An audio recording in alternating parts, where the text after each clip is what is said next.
Okay, tuloy pa rin tayo sa buhay, no? So pinaganda na yung wall ng Budik. Ito yung Budik ng Marinduque, Marinduque, no? So ang Balanacan ay isa sa mga barangay, no? Barangay Balanacan. So nandyan yung pier, mapapansinin nyo, no? Ayun, naroon yung mga barko. Naroon yung mga barko. Ayan, barko. So nandito tayo sa tuktok ng Budik.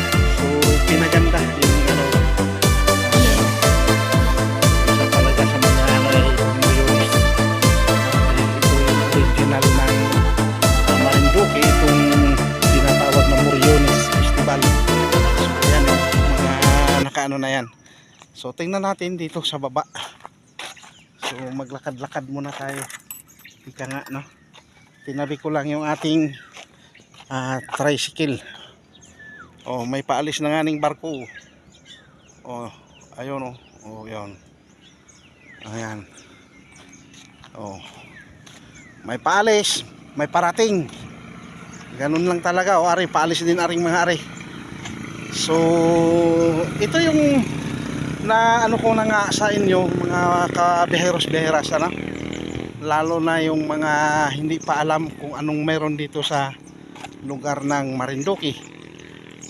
So puso ng pamana. So bakit puso ng pamana? Kasi kung papansinin ninyo, kung pagmamasdan natin ang mapa ng Pilipinas, ang Marinduque, siya talaga yung puso o heart of the Philippines, ang Marinduque. Yan, konting trivia lang mga kabiheros, ano? So patuloy pa rin yung pagpipent. So yun, yung Budik doon. So nag-vlogs na rin ako dyan nung minsan, pero ito ay wala pang, hindi pa gan kaganda. Ngayon talagang makulay na. May mga bulubundukin, may naroon, papansinin mo yung pagpasa ng cross. Nagiging tradisyon kasi dito yan. Ayan, nagiging tradisyon nandito sa Marinduque na tuwing mahal na araw may mga namamanata patungkol kay Jesus Christ, ha?